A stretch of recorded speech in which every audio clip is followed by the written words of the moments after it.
రక్తపుటిరలు పాలిస్తున్న Israel Hamas యుద్ధానికి end card వేయాలని కొన్ని యూరప్ దేశాలు నిర్ణయించుకున్నాయి. ఇందులో భాగంగా పాలస్తీనాను ప్రత్యేక దేశంగా నార్వే, ఐర్లాండ్, స్పెయిన్ గుర్తించాయి. పాలస్తీనాను ప్రత్యేక దేశంగా గుర్తించడం వల్ల మధ్యప్రాచ్యంలో శాంతి నెలకొంటుందని ఈ యూరప్ దేశాలు ఆశిస్తున్నాయి. ఈ నేపథ్యంలో శాంతి నెలకొల్పడానికి యూరప్ దేశాలు తీసుకున్న చొరవను ప్రపంచ దేశాలు అభినందిస్తున్నాయి.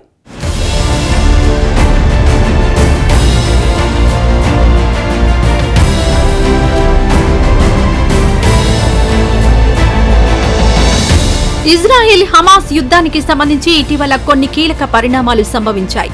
గత 8 నెలలుగా కొనసాగుతున్న ఇజ్రాయెల్ హమాస్ యుద్ధానికి తెరదించడానికి కొన్ని ఐరోపా దేశాలు చొరవ చూపాయి.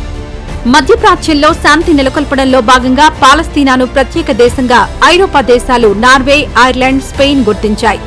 పాలస్తీనాను ప్రత్యేక దేశంగా గుర్తిస్తున్నట్లు నార్వే ప్రధానమంత్రి జోనాస్ గర్ స్టోర్ ఇటీవల ప్రకటించారు. పాలస్తీనాను ప్రత్యేక దేశంగా గుర్తించకపోతే మధ్యప్రాచ్యంలో శాంతి నెలకొల్పడం అసాధ్యమని నార్వే ప్రధాని జోనాస్ గర్ స్టోర్ కుండబద్దలు కొట్టారు. ఇదిలా ఉంటే మే 28 నుంచి పాలస్తీనాను ప్రత్యేక దేశంగా తాము గుర్తిస్తున్నట్లు స్పెయిన్ ప్రధాని పెడ్రో షాంసెజ్ తాజాగా పార్లమెంట్లో కీలక ప్రకటన చేశారు. దీంతో పాలస్తీనాను ప్రత్యేక దేశంగా గుర్తించడంలో తాము కూడా ముందు వరుసలో ఉన్నామని తేల్చి చెప్పారు ఐర్లాండ్ ప్రధాని సైమన్ హ్యారిస్.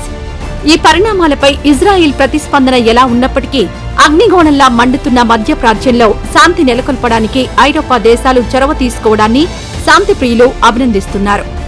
ఇదిలా ఉంటే గాజాపై పోరు విషయంలో ఇజ్రాయెల్ ప్రధాని బెంజమిన్ నెతన్యాహు అనుసరిస్తున్న వైఖరిని ప్రపంచ దేశాలు తప్పుబడుతున్నాయి. హమాస్ పై యుద్ధం ప్రారంభించిన తొలి రోజుల్లో ఇజ్రాయెల్కు గట్టి మద్దతుదారుడిగా నిలిచింది అమెరికా. అయితే రోజులు గడిచే కొద్దీ అమెరికా వైఖరిలో మార్పు వచ్చింది. గాజాలో హమాస్ పై యుద్ధం నిలిపివేసే విషయంలో అమెరికా, ఇజ్రాయెల్ మధ్య రోజురోజుకు విభేదాలు తీవ్రమయ్యాయి. బెంజమిన్ నెతన్యాహు అనుసరిస్తున్న వైఖరి చివరకు ఆయన సొంత దేశాన్ని గాయపరచబోతోందని అమెరికా అధ్యక్షుడు జో బైడెన్ ఇటీవల వ్యాఖ్యానించారు. గాజాలో పౌరుల మరణాల విషయంలో నిబంధనలకు ఇజ్రాయెల్ కట్టుబడ్డం లేదని అమెరికా అధ్యక్షుడు జో బైడెన్ తీవ్ర అసంతృప్తి వ్యక్తం చేశారు. హమాస్ పై యుద్ధం విషయంలో బెంజమిన్ నెతన్యాహు పొరపాట్ల మీద పొరపాట్లు చేస్తున్నారని అమెరికా అధ్యక్షుడు బైడెన్ వ్యాఖ్యానించడం విశేషం.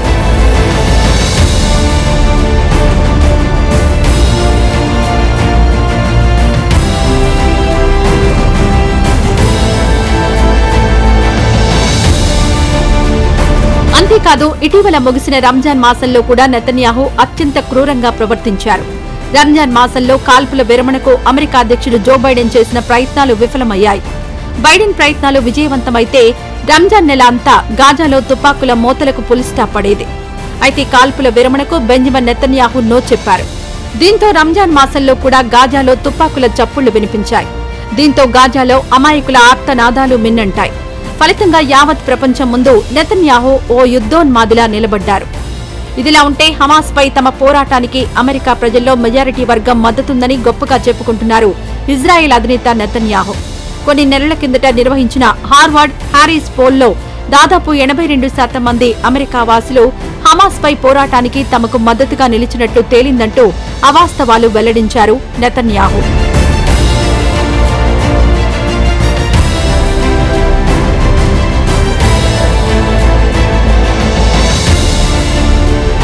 దాదాపు 8 నెలలుగా హమాస్ మిలిటెంట్ల నిర్మూలనే లక్ష్యంగా గాజాపై యుద్ధం చేస్తోంది ఇజ్రాయెల్.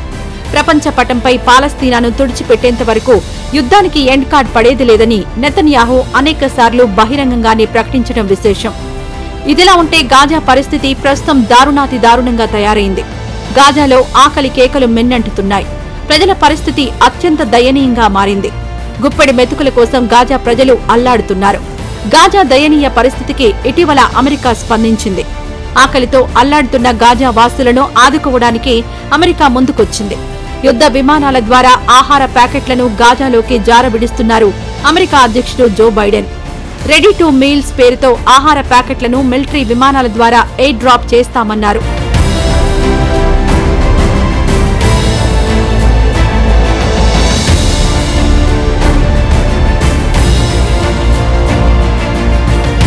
గాజాలో ఇప్పటికే ఆహార కొరత ఉంది. దీంతో ప్రజలు తిండి దొరక్క రోజుల తరబడి పస్తులుంటున్నారు. ఆకలి బాధ తట్టుకోలేక కొన్ని చోట్ల పశువుల దాణానే ఆహారంగా తీసుకుంటున్నారు ప్రజలు.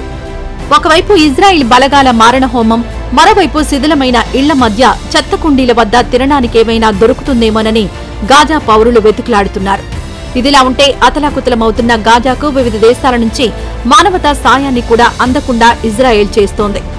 ఇజ్రాయెల్ దాడులు ఆరంభమైన తొలి రోజుల్లో రోజుకు 500 ట్రక్కుల్లో గాజాకు ఆహార పదార్థాలు, మందులు తదితర సామాగ్రి అందేవి. అయితే ప్రస్తుతం గాజాకొస్తున్న ట్రక్కుల సంఖ్య 50కి మించడం లేదు. పైగా గాజాలోకొచ్చే ఇలాంటి వాహనాల కోసం కేవలం ఒకే ఒక్క ఎంట్రీ పాయింట్ను తెరిచి ఉంచడం ఇజ్రాయెల్ నిరంకుశ వైఖరికి అద్దం పడుతోంది. గాజాకు సాయం అందించడంపై ఐక్యరాజ్యసమితి పాలస్తీనా శరణార్థుల సహాయక చర్యల సంస్థ చేతులెత్తేసింది.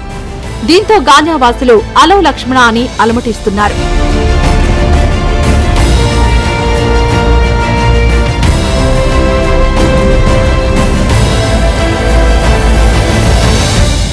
రెండేళ్లకు పైగా జరుగుతున్న రష్యా ఉక్రెయిన్ యుద్ధంలో ఇప్పటివరకు ఎంతమంది చనిపోయారు లెక్కలు తేలడం లేదు. ఈ యుద్ధ ఫలితంగా అనేక దేశాల ఆర్థిక వ్యవస్థ తీవ్రంగా దెబ్బతింది. ఈ నేపథ్యంలో 8 నెలలుగా జరుగుతున్న ఇజ్రాయెల్ హమాస్ యుద్ధానికి తెరపడాలని శాంతి ప్రియులు కోరుతున్నారు.